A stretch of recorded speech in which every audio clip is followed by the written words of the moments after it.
Ooh la la la, how you feeling? Ooh la la la. It's Aloha Friday and Breakfast with Bob. Chee! Woo! Pancho Man! Welcome day 5. Breakfast with Bob. We're brought to you by HOKA, One, Polar, Halo Neuroscience, Velofix. Today's plan, Normatec Four Seasons Resort, Hualalai, Triathlete Magazine. We're at beautiful Huggo's on the Rocks. This isn't a bad place to be, huh? The suffering. Suffering. How about a round of applause from Purple Patch Fitness, Mr. Matt Dixon? Exactly. Thanks for having me, Bob. Lovely to be here as ever. Always a pleasure. Always a pleasure. I just had Ed Baker. I mean, talk about a guy with Harvard, captain of the cross-country team, swam before that.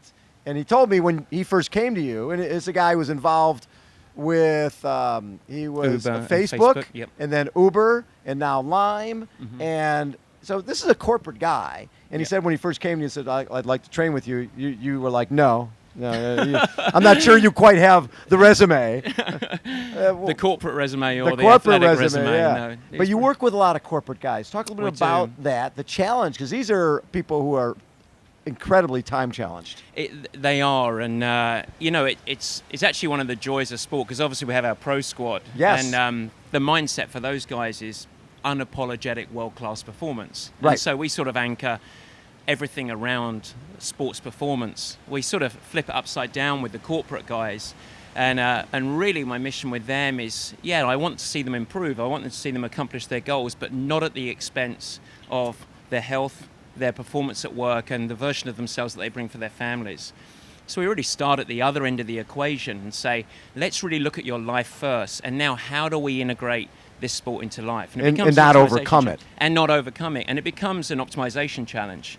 And I think that's the central part of why we've managed to achieve such good results with people like that. So, like you mentioned, you've got pros here. You got Sarah Piampiano, who was not very happy about her DNF last year. No. And then you also have Laura Siddle.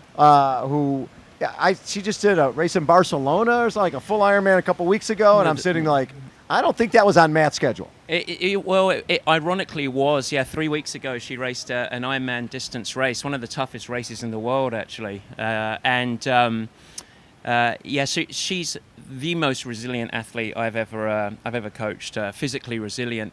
And she's built her season, really a career around sort of more of a professional mindset. So for us here with Laura, it's about having nothing to lose and going in there. And I think she's one of those very, very, very rare athletes that can do something like that, and it can help facilitate performance rather than hamper it.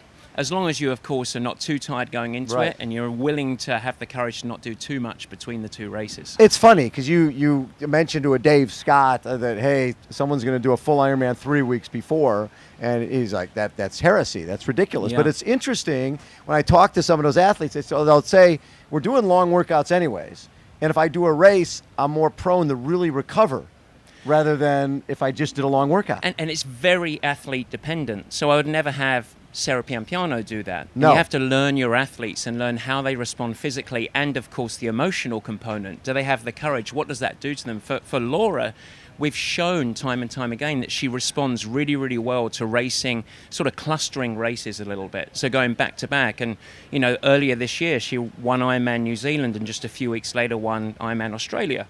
And so you start to learn the habits and the rhythms.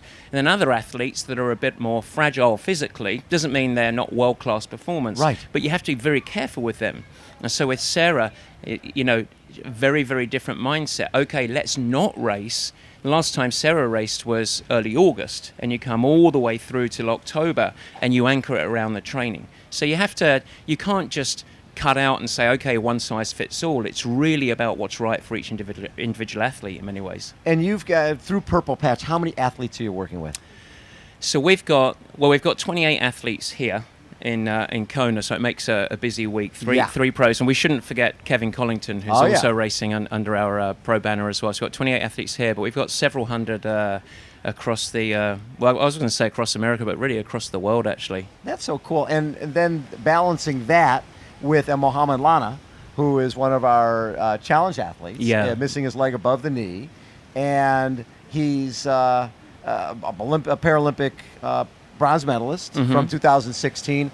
How do you balance that where you're working with corporate guys, you're working with pros, you're working with challenged athletes? It's really, and by the way, Mohammed, I would say he's one of my proudest accomplishments as a coach, being able to help him get the bronze medal. But he's also, I would say, one of the most inspirational athletes. And we threw him in with our female pro squad. And he became a beacon of how to be a professional athlete to those guys. He just showed up every day, willingness to learn, always there on time or early, always finishing everything, and always thinking about everything being quality. I mean, that guy is a world-class person. He's not just a world-class athlete. But to answer your question, which you asked, I think that it all anchors around a set of fundamental beliefs. So a very distinct methodology for anyone, whether it's someone that's a first-timer, or we have many athletes that don't even compete in triathlons. One of our women, Marina, that's lost 100 pounds over the last 5 years and now wants to do triathlons. And has just but she didn't start out that way. Didn't start out. Couldn't even walk up a flight of stairs, all the way up to the Jessie Thomases and the Sarah Piampianos. But there's still a fundamental set of beliefs of what anchors around performance. And then it's how you shine that light. So I think you have to have a lightning rod of a belief system and a methodology that all of your athletes can tie into. And ours is all about not just thinking about swimming, cycling and running, but really thinking about more global sense, saying we want to integrate, we want to have customization, and its performance is anchored in as much about value in recovery, nutrition, sleep, strength and conditioning as it is what the magic intervals that you're doing in swimming, biking and running, which, hey, anyone can have those. I'll give them away all day. So the other thing with a Mohammed, and I remember when Paul Huddle and Rockfry had their multi-sport camp, and I had Rudy Garcia Tolson go to it. He's a double above knee Another amputee. wonderful kid. Wonderful kid.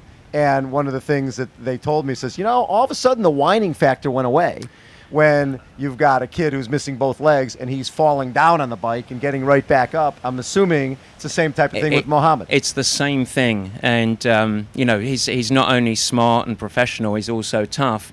And I've never, ever heard him complain.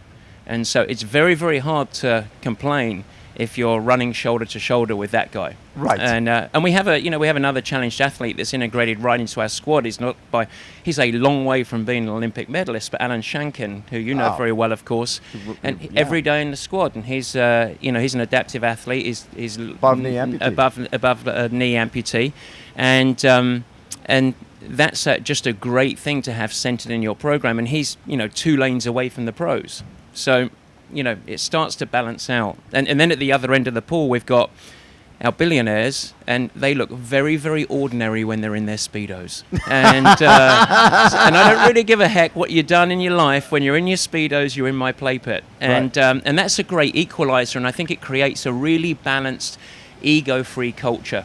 I'm the only one with an ego, and it makes it really nice because I'm the leader. you can do whatever you want. Well, yeah, I mean, triathlon is an equal opportunity abuser, right? It is an equal opportunity abuser, yeah. So, I mean, you mentioned Ed Baker, and he's obviously done very well this year. Won Lake Placid overall. Won Lake Placid and Ironman Copenhagen overall. But, first 2 Ironman races, I've never had anything like it. But, I reminded him, I said, you're coming to the Hawaii Ironman for the first time, so how do you coach that, where you've had first Ironman, you win overall amateur, second Ironman, you win overall amateur. So I quickly reminded him that he's not even the best amateur in Purple Patch, let alone the best in the world. And so just making sure that he stays humble, okay, because this is a different beast here. Totally. And my aspirations for him here is the same as we have aspirations for every athlete, which is to come and have a great time and have your best personal performance and see what happens. And so a lot of people have said, do you think Ed can win? I haven't even considered that. No. What I want to have is your first Hawaii to be a positive experience, and then you can see. Yeah. Well, and especially a guy who's, I think they just had their 4th child. Last week. Yeah. And a real family decision on that. Does he come? And does he come? And that's not a decision that Ed makes. That's a decision that the family has to make. Right. And the family really said, let's do it. Let's go and do it and go and have it. And of course, he's got a balance here. Exactly the same with what happened, ironically, to the day to Jessie Thomas last year. Yes. who had his second child. He was sitting right here. Sitting- We actually gave him a little dress for his little girl who had just been born, and he wasn't sure if he was coming or not. No, and you make that decision as a family, and it's, you know, you can look at it and say, wow, it's like, what's more important? But if the family makes that decision and says, okay, now you can come here and say, I'm going to go and see what I can do. I love it. Where will you be on race day? All over the place. 28 sweating people. nervously, but trying to have fun. Love it. How about a round of applause for Matt Dixon? Thanks, Bob. Purple Patch Fitness. Ooh la la la, how you feeling? Ooh la la la, I'm feeling it's good. Kona breezing and breakfast with Bob. Poncho Man, everybody.